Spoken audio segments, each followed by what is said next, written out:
మహాగణాధిపతయే నమః. ఓం గురుభ్యో నమః. ఓం శ్రీమాత్రే నమః. పరమేశ్వర స్వరూపమైనటువంటి జ్యోతిష, వాస్తు మరియు ఇతర అనేకమైనటువంటి శాస్త్రములను మనకు అందించినటువంటి మహర్షులకి నమస్కారం.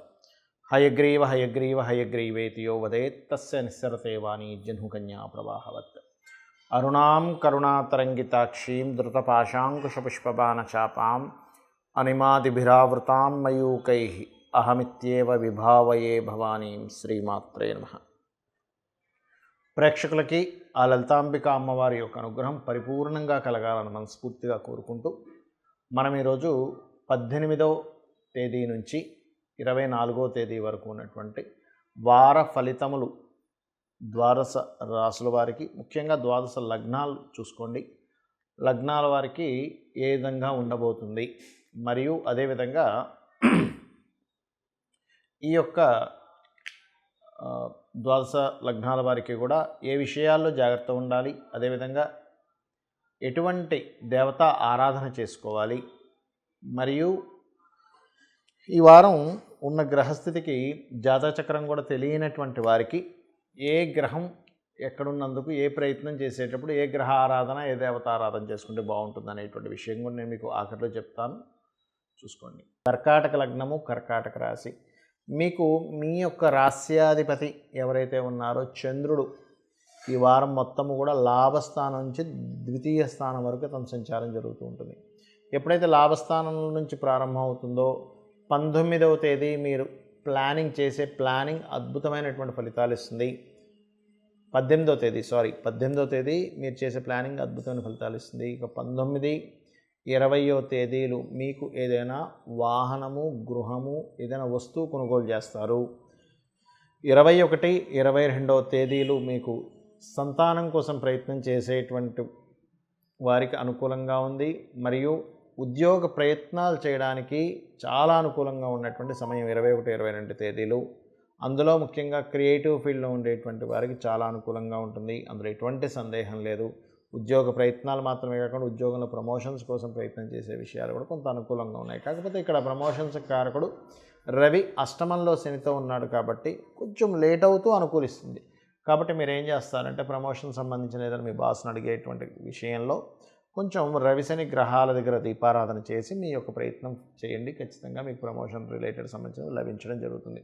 ఇక ఫైనాన్షియల్ విషయాల్లో కూడా కొంతవరకు ఇవ్వాల్సిన వాళ్ళు కొంత లేట్ చేయడం, ఎందుకంటే 2వ స్థానాధిపతి అయినటువంటి ఈ యొక్క రవి భగవానుడు శనితో ఉన్నాడు కాబట్టి కాస్త బెల్లము, గోధుమ రవ్వ తినిపిస్తున్నట్లయితే రావాల్సినటువంటి ధనం కొంత ఆగకుండా కొద్దిగా మూమెంట్ అనేటువంటిది ఉంటుంది. కొద్దిగా మీరు ఈ యొక్క కేతువు 3వ స్థానంలో ఉన్నాడు కాబట్టి సిగ్నేచర్స్ చేసేటువంటి అంశాల్లోని ఎవరితోనైనా ఏదైనా మాట్లాడుకొని ఒక ఒప్పందం కుదుర్చుకునేటువంటి అంశంలో డాక్యుమెంట్లో ఏముంది ఏమిటని పూర్తిగా పరిశీలన చేయకుండా మీరు అసలు ఎట్టి పరిస్థితుల్లో సిగ్నేచర్స్ లాంటివి చేయకండి. సంతానం కోసం ప్రయత్నం చేసేటువంటి వారికి చాలా బాగుందని చెప్పుకోవాలి.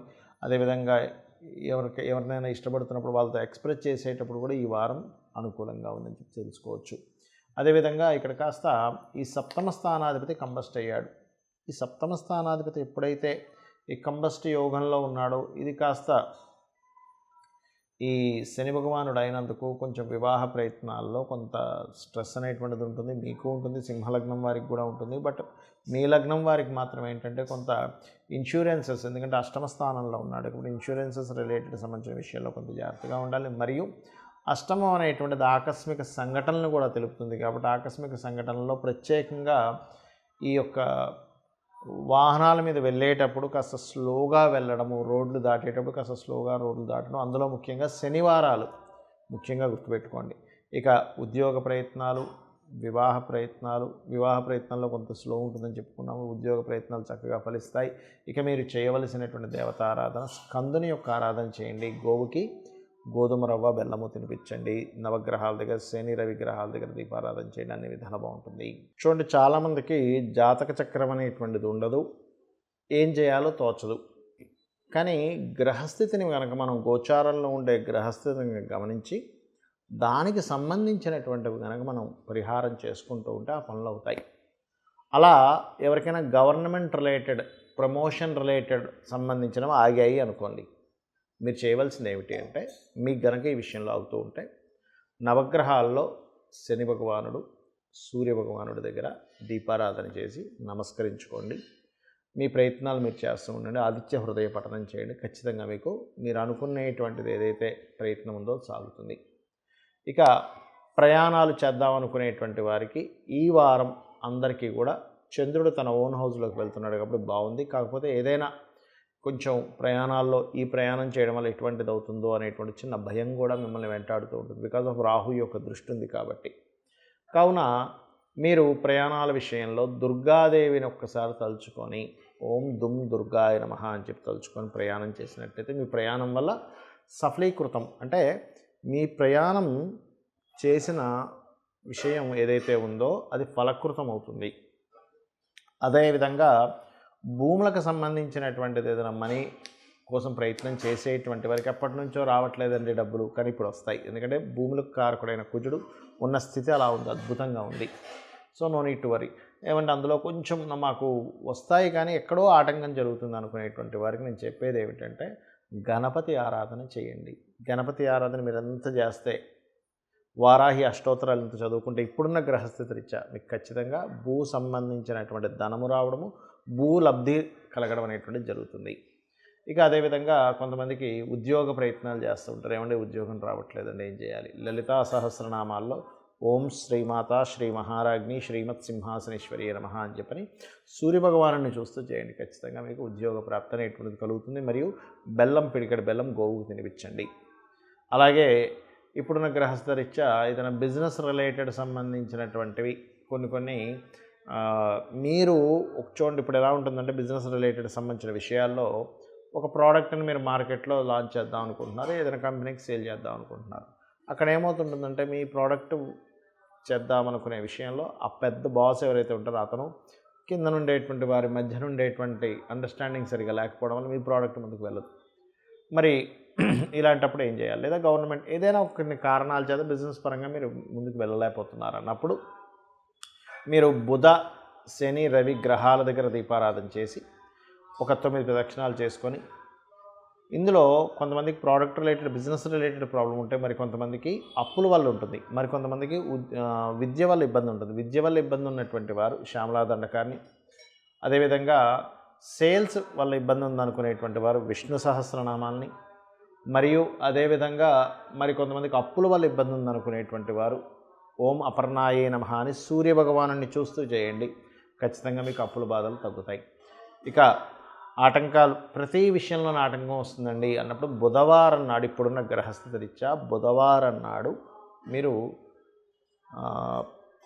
ఈ క్యారెట్స్తో చేసినటువంటి పదార్థం ఏదైతే ఉంటుందో దాంతో ఏదైనా తీపి పదార్థాన్ని గణపతి ఆలయంలో ఇచ్చి, అంటే అక్కడ నైవేద్యం పెట్టించి అందరికీ పంచిపెట్టండి. ఖచ్చితంగా మీకు ఉండేటువంటి సమస్య ఏదైతే ఉందో ఈ ఆటంకాలన్నీ తొలగిపోతాయి. ఇక ఇప్పటివరకు మనం చెప్పుకున్నటువంటి వార ఫలితాల్లో చాలామందికి సందేహం కలుగుతుంది. ఏమండి ఈ వార ఫలితాలు లగ్నరీత్యా చూసుకోమన్నారు, లగ్నం నుంచే చూసుకోవాలా, రాశి నుంచి చూసుకోవద్దని? మీకు లగ్నం తెలియదు, రాశి నుంచే చూసుకోండి. లగ్నం తెలుసు, లగ్నం నుంచి చూసుకోండి, నో ప్రాబ్లం. అయితే ఇక్కడ మనకెప్పుడు కూడా ఈ రాశి ఫలితాలు, వార ఫలితాలు వీటన్నిటికంటే కూడా మీ జన్మజాతక ఫలితాలు చాలా ముఖ్యమైనటువంటివి. ఎందుకంటే మీరు పూర్వజన్మల్లో చేసినటువంటి కర్మ ఏదైతే ఉందో అది మంచిది, ఆర్ తెలుసో తెలియక అజ్ఞానంలో చేసినటువంటి బ్యాడ్ కర్మ అయినా కానీ ఇవన్నీ కూడా అనుభవించేది మన జన్మజాతకంతో. గోచారం జస్ట్ సపోర్ట్. ఇప్పుడున్న వాతావరణం, బయట ఉన్న మార్కెట్ ఎలాగో అలా సపోర్ట్ చేస్తూ ఉంటుంది. మరి ఈ జాతచక్రం పర్సనల్ చార్ట్లో ఏం తెలుసుకోవచ్చు? మీరు ఏం చేస్తే ఎదుగుతారు, ధన విషయాలు ఎలా ఉంటాయి, ఫైనాన్షియల్ గ్రోత్ రావాలంటే ఏ దేవత ఆరాధన చేసుకోవాలి, ఫైనాన్షియల్గా ఏ రూపంలో మీకు రానుంది, ఏ దిశలో మీకు రానుంది, అదేవిధంగా మీరు ఏ రకమైన ప్రయత్నాలు చేయాలి, ఏ దిశలో నివసిస్తే మంచిది, మీకు సంతాన అభివృద్ధి, వివాహ సంబంధించిన సమయాలు ఎప్పుడున్నాయి, లైఫ్లో టర్నింగ్ పాయింట్స్ ఎప్పుడున్నాయి, అదేవిధంగా ఉద్యోగ సంబంధించిన, వ్యాపార సంబంధించిన విషయాల్లో ఎటువంటి ప్రయత్నాలు చేస్తే మీకు బాగుంటుంది. అంటే చాలామంది ఇక్కడే ఉండి ప్రయత్నం చేస్తుంటారు, కొంతమంది అవుట్ ఆఫ్ స్టేట్ వెళ్తే బాగుంటుంది, కొంతమందికి అవుట్ ఆఫ్ కంట్రీ వెళ్తే బాగుంటుంది. అలాగే వ్యాపారాలు చాలామంది పెడతారు, కానీ ఏ వ్యాపారం వాళ్ళకి కలిసి వస్తుంది అనేటువంటిది తెలియదు. అదేవిధంగా మీరు ఇన్వెస్ట్మెంట్ చేసేటువంటి సమయం, ఇవన్నీ కనుక చూసుకున్నట్లయితే మీకు ఖచ్చితంగా ఎప్పుడు ఏ సమయంలో ఎటువంటి నిర్ణయాలు తీసుకోవాలనే విషయం తెలుస్తుంది. మరి ఈ గోచార ఫలితాలు దేనికి అంటే ఇది బయట ఉండే సపోర్ట్. దీన్ని బేరేజ్ వేసుకొని మీరు మీ యొక్క స్వయం కృషిని నమ్ముకొని అమ్మవారి అనుగ్రహంతో మీరు మరింత ఉజ్వలమైనటువంటి భవిష్యత్తును చూడాలని మనస్ఫూర్తిగా కోరుకుంటూ శ్రీమాత్రే నమః.